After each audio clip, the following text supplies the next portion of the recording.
കേരളത്തിന്റെ വ്യവസായ ചരിത്രത്തിലെ ഏറ്റവും വലിയ നിക്ഷേപ പ്രഖ്യാപനങ്ങളിലൊന്നായി അവതരിപ്പിക്കപ്പെട്ട ഒരു വാർത്ത.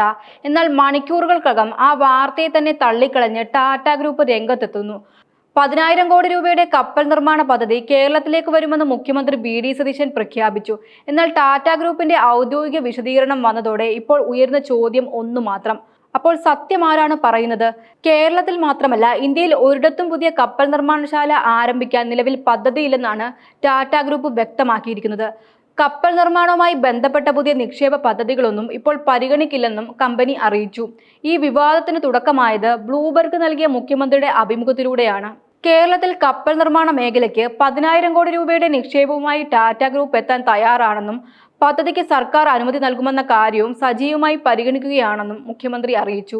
ഒരു മാസത്തിനുള്ളിൽ അനുമതി നൽകാനാകുമെന്നാണ് പ്രതീക്ഷയെന്നും ആവശ്യമായ ഭൂമി സർക്കാർ നൽകുമെന്നും അദ്ദേഹം വ്യക്തമാക്കിയിരുന്നു. ഇതിന് പിന്നാലെ കേരളമൊട്ടാകെ വലിയ പ്രതീക്ഷയാണ് ഉയർന്നത്. വിഴിഞ്ഞം തുറമുഖത്തെ ചുറ്റിപ്പറ്റി പുതിയ വ്യവസായ നഗരം രൂപപ്പെടുമോ? ആയിരക്കണക്കിന് തൊഴിലവസരങ്ങൾ സൃഷ്ടിക്കപ്പെടുമോ? കേരളത്തിന്റെ വ്യവസായ ഭൂപടം മാറുമോ? ഇത്തരത്തിലുള്ള ചർച്ചകളാണ് സമൂഹ മാധ്യമങ്ങളിലും വാർത്താ ചാനലുകളിലും നിറഞ്ഞത്. പിന്നീട് മാരിടൈം സെമിനാർ വേദിയിലും മുഖ്യമന്ത്രി ഇതേ കാര്യം ആവർത്തിച്ചതോടെ ഈ നിക്ഷേപം യാഥാർത്ഥ്യമാകുമെന്ന പ്രതീക്ഷ കൂടുതൽ ശക്തമായി. മിഷൻ സമുദ്ര പദ്ധതിയുടെ ഭാഗമായി വിഴിഞ്ഞത്തെ ഇന്ത്യയുടെ പ്രധാന സമുദ്ര വ്യവസായ കേന്ദ്രമാക്കി മാറ്റാനുള്ള സർക്കാരിന്റെ സ്വപ്നത്തോടൊപ്പം ഈ പ്രഖ്യാപനവും ചേർത്ത് അവതരിപ്പിക്കപ്പെട്ടു. ഒരിക്കൽ യാഥാർത്ഥ്യമായാൽ 10,000 കോടി രൂപയുടെ ഈ മെഗാ നിക്ഷേപം കേരളത്തിന്റെ വ്യവസായ ചരിത്രത്തിലെ ഏറ്റവും വലിയ നാഴികക്കല്ലുകളിൽ ഒന്നായി മാറാൻ സാധ്യതയുണ്ട്. ആയിരക്കണക്കിന് തൊഴിലവസരങ്ങൾ, പുതിയ വ്യവസായങ്ങൾ, സാമ്പത്തിക വളർച്ച, ആഗോള നിലവാരത്തിലുള്ള സമുദ്ര വ്യവസായ ഹബ്ബായി വിഴിഞ്ഞത്തിന്റെ വളർച്ച, ഇതെല്ലാം ഈ പദ്ധതിയിലൂടെ സാധ്യമാകുമെന്നാണ് പ്രതീക്ഷ. എന്നാൽ പദ്ധതിയുടെ ഔദ്യോഗിക പ്രഖ്യാപനങ്ങളും തുടർ നടപടികളും എത്ര വേഗത്തിൽ യാഥാർത്ഥ്യമാകുമെന്നാണ് ഇനി രാജ്യം ഉറ്റുനോക്കുന്നത്.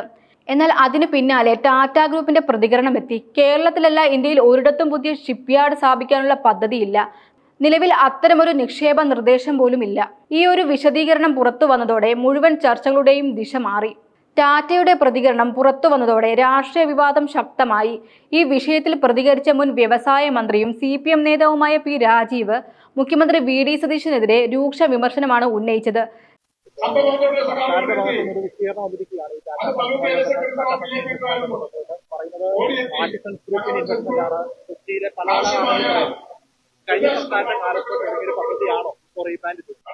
അതിൽ നമ്മൾ കാണേണ്ടത്, നമ്മളെല്ലാവരും പ്രതീക്ഷിച്ചിരുന്നത് 10,000 കോടി ഇൻവെസ്റ്റ്മെന്റിന് ടാറ്റ കേരളത്തിൽ ഇൻട്രസ്റ്റ് പ്രകടിപ്പിച്ച് വന്നിരിക്കുന്നു എന്നുള്ളതാണ് വളരെ പ്രതീക്ഷ നൽകുന്ന ഒന്നായിരുന്നു.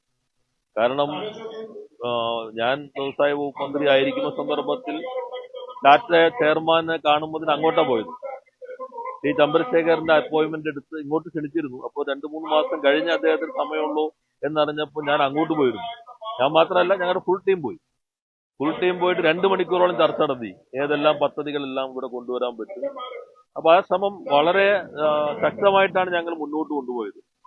അപ്പോ നേരെ 10,000 കോടി ഇവിടെ മുഖ്യമന്ത്രിയായി ശ്രീ സതീശൻ വന്നു എന്ന് അറിഞ്ഞുടൻ തന്നെ ടാറ്റ ഇങ്ങോട്ട് ഇൻട്രസ്റ്റ് പ്രകടിപ്പിച്ചു എന്നറിഞ്ഞത് വളരെ സന്തോഷകരമായിരുന്നു. അദ്ദേഹം നടപ്പിലാക്കുമ്പോൾ എല്ലാ പിന്തുണയും നൽകണമെന്നാണ് തീരുമാനിച്ചത്. നിങ്ങൾ പ്രതിപക്ഷ മേധാവിന്റെ പ്രതികരണം കേട്ടിട്ടുണ്ടെങ്കിൽ അറിയാം, മുഖ്യമന്ത്രി പ്രകടിപ്പിക്കുന്നതിനേക്കാളും എത്രയോ ഉത്തരവാദിത്വ ബോധത്തോടുകൂടിയാണ് അദ്ദേഹം പ്രതികരിച്ചത്. അത് കേട്ടിട്ടുണ്ട്, അതറിയട്ടെ, ഏതാണ് വസ്തുതയെന്ന് അറിയട്ടെ എന്നാണ് പറഞ്ഞത്. ഇന്നിപ്പോ അദ്ദേഹം കൊടുത്തിരിക്കുന്നത്, നിങ്ങളാണ് കുഴപ്പമുണ്ടാക്കിയേക്കുന്നത്, മാധ്യമങ്ങൾ. ഏതോ സിനിമ പറയും, പത്രക്കാരെ കൊണ്ട് തോറ്റു എന്ന് പറയുന്ന പോലെയാണ് മുഖ്യമന്ത്രി പറഞ്ഞിരിക്കുന്നത്. അദ്ദേഹം പറഞ്ഞിരിക്കുന്നത് കപ്പൽ നിർമ്മാണ മേഖലയിലെ നിക്ഷേപവുമായി ബന്ധപ്പെട്ട് ചില മാധ്യമങ്ങൾ നൽകിയ വാർത്ത. അപ്പൊ അദ്ദേഹത്തിന് ഒരു ബന്ധമില്ല. മിഷൻ സമുദ്രയുടെ ഭാഗമായി കേരളത്തെ രാജ്യത്തെ പ്രമുഖ കപ്പൽ നിർമ്മാണ സമുദ്ര വ്യവസായ കേന്ദ്രമായി വികസിപ്പിക്കുന്നതിനുള്ള സർക്കാരിന്റെ കാഴ്ചപ്പാടും നിക്ഷേപ ആകർഷ പദ്ധതിയുമാണ് മുഖ്യമന്ത്രി അഭിമുഖത്തിൽ പരാമർശിച്ചത്. വിവിധ പദ്ധതികളിലൂടെയും വിവിധ നിക്ഷേപകരിലൂടെയും വരും വർഷങ്ങളിൽ സംസ്ഥാനത്തേക്ക് ആകർഷിക്കാൻ സർക്കാർ ലക്ഷ്യമിടുന്ന ആകെ നിക്ഷേപത്തിന്റെ വ്യാപ്തിയാണ് 10,000 കോടി രൂപയുടെ നിക്ഷേപ സാധ്യത എന്ന പരാമർശത്തിലൂടെ മുഖ്യമന്ത്രി സൂചിപ്പിച്ചത്. അല്ലാതെ ഏതെങ്കിലും ഒരു സ്ഥാപനവുമായി ഇത്രയും തുകയുടെ ഏക നിക്ഷേപ കരാർ ഒപ്പുവെച്ചു എന്നുള്ളതല്ല. ഇതാണ് ഇന്ന് അദ്ദേഹം പറഞ്ഞിരിക്കുന്നത്. അപ്പൊ യഥാർത്ഥത്തിൽ ഈ ബ്ലൂംബർഗിനായിട്ട് കേസ് കൊടുക്കേണ്ടതാണ്. അദ്ദേഹത്തെ പോലൊരാൾ ഇതാണ് പറയുന്നത്. നിങ്ങളൊന്ന് കേട്ടു നോക്കൂ.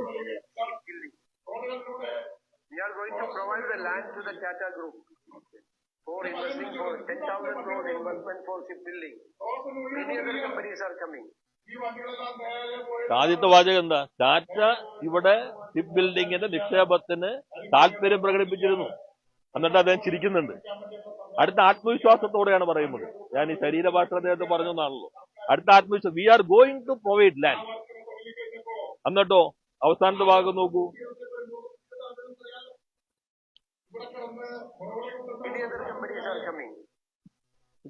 മറ്റ് കമ്പനികൾ വരുന്നുണ്ട്. ഇൻവെസ്റ്റ്മെന്റ് എത്രയാണ്? 10,000 കോടിയാണ്. അപ്പൊ അദ്ദേഹം ആണോ ഇത് പറയുന്നത്? ഇതാണോ കേരളത്തിന്റെ മുഖ്യമന്ത്രി? അത് പ്രസ്താവനയിലുള്ള ആളാണോ മുഖ്യമന്ത്രി? ഇതുകൊണ്ടാണ് ഞാൻ പറഞ്ഞത് അദ്ദേഹം മുഖ്യമന്ത്രിയാകണം. മുഖ്യമന്ത്രി ഭരണഘടനാ പദവിയിൽ ഒരാൾ പറയുമ്പോൾ അത് ആധികാരികമായിട്ടാണ് എടുക്കുക. ഇത് ലോകത്തിലെ മാധ്യമമാണ്. ബ്ലൂംബർഗ് എന്ന് പറഞ്ഞാൽ നിങ്ങൾക്ക് അറിയാം, ഇന്റർനാഷണൽ മീഡിയ ആണ്. ലോകത്തിലാകെ പോകുന്നതാണ്. ആരുടെ ക്രെഡിബിലിറ്റി പോകും? മുഖ്യമന്ത്രിയുടെ അല്ല, കേരളത്തിന്റെ ക്രെഡിബിലിറ്റി പോകുന്നു. കാരണം ടാറ്റ ഇതേവരെയുള്ള അവരുടെ ചരിത്രത്തിൽ ആദ്യമായി ഒരു മുഖ്യമന്ത്രി നൽകിയിട്ടുള്ള പ്രസ്താവന തെറ്റാണ് എന്ന് പറയേണ്ടി വരുന്നൊരു അവസ്ഥ അവരുടെ ചരിത്രത്തിൽ ആദ്യമായിട്ടായിരിക്കും. ഇനി അല്പമെങ്കിലും സത്യസന്ധത കാണിക്കണ്ടേ? അടുത്ത വാചകം നിങ്ങൾ നോക്കൂ. അദ്ദേഹം ഇതിനകത്ത് പറയുന്നത്, ഈ പ്രസ്താവനയിൽ പറയുകയാണ്,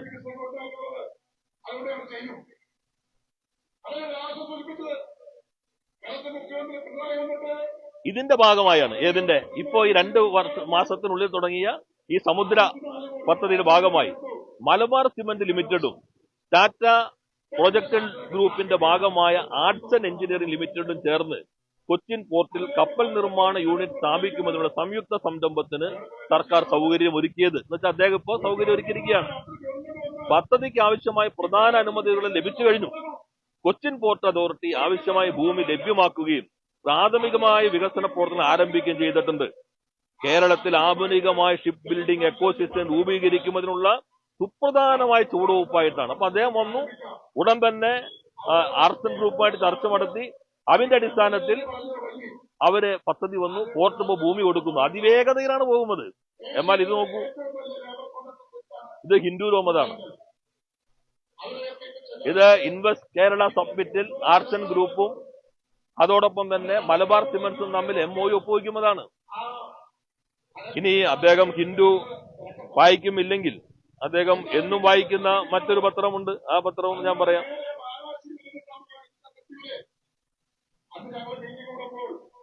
മനോരമ ഓൺലൈൻ.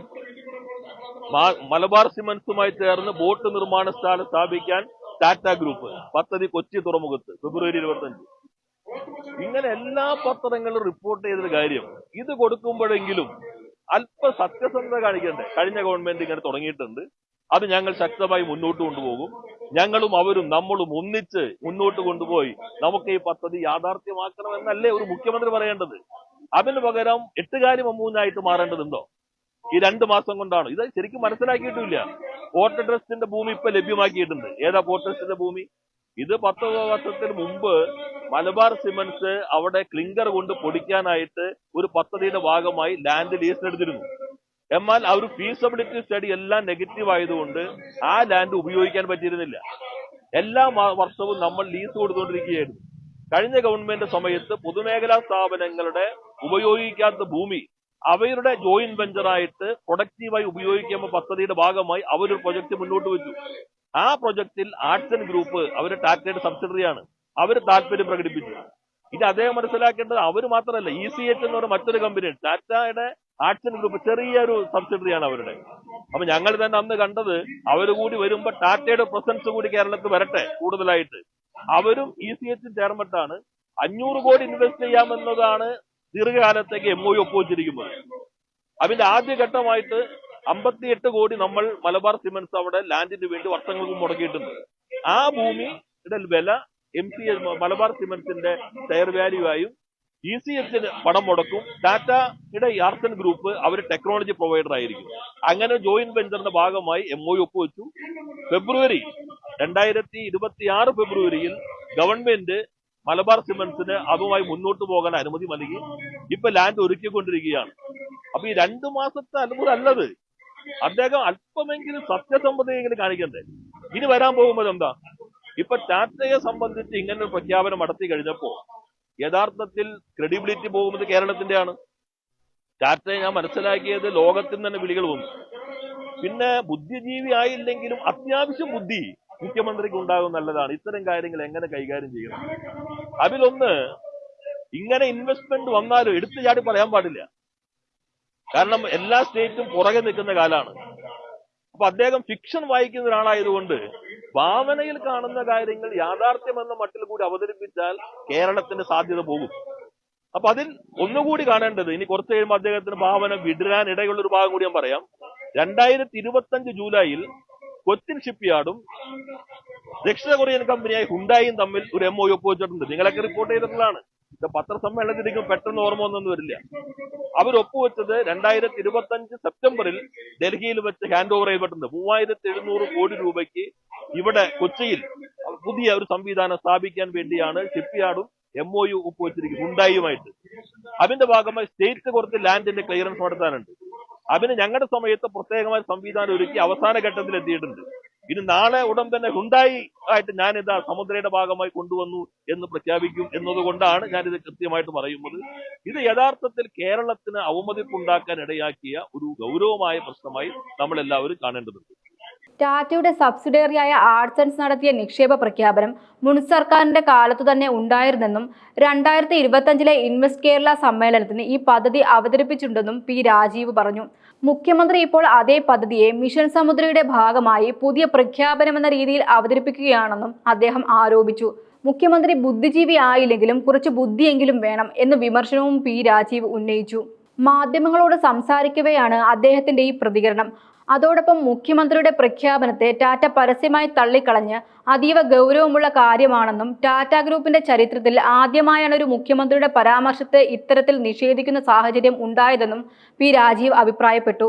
വിഴിഞ്ഞം തുറമുഖത്തിന്റെ സാധ്യതകളെക്കുറിച്ച് ആർക്കും തർക്കമില്ല. ലോകത്തിലെ പ്രധാന കപ്പൽ പാതയ്ക്ക് സമീപമുള്ള ഈ തുറമുഖം ഇന്ത്യയുടെ സമുദ്ര വ്യാപാര ഭാവിയെ തന്നെ മാറ്റിമറിക്കാൻ ശേഷിയുള്ള പദ്ധതിയാണ്. മിഷൻ സമുദ്ര കേവലം കപ്പൽ നിർമ്മാണ യൂണിറ്റിലൊതുങ്ങുന്ന പദ്ധതിയല്ല. വിഴിഞ്ഞം, കൊച്ചി തുറമുഖങ്ങൾ, കൊച്ചി ഷിപ്പ്യാർഡ് എന്നിവയെ ഉൾപ്പെടുത്തി കപ്പൽ നിർമ്മാണം, കപ്പൽ അറ്റകുറ്റപ്പണി, ലോജിസ്റ്റിക്സ്, സമുദ്ര വ്യവസായം തുടങ്ങിയ നിരവധി മേഖലയിൽ വിഴിഞ്ഞത്തിന് വലിയ സാധ്യതകളുണ്ട്. പക്ഷേ ഇത്രയും വലിയ നിക്ഷേപ പ്രഖ്യാപനം നടത്തിയതിനു പിന്നാലെ അതേ കമ്പനി തന്നെ അത് നിഷേധിക്കുന്നത് സ്വാഭാവികമായും സർക്കാരിനെ പ്രതിരോധത്തിലാക്കുകയാണ്. രാഷ്ട്രീയ രംഗത്തും ഈ വിഷയം വലിയ വിവാദമായി മാറുകയാണ്. ഇനി എല്ലാവരും കാത്തിരിക്കുന്നത് സംസ്ഥാന സർക്കാരിന്റെ ഔദ്യോഗിക വിശദീകരണത്തിനാണ്. ടാറ്റ ഗ്രൂപ്പിന്റെ പ്രസ്താവനയ്ക്ക് സർക്കാർ എന്ത് മറുപടിയാകും നൽകുക?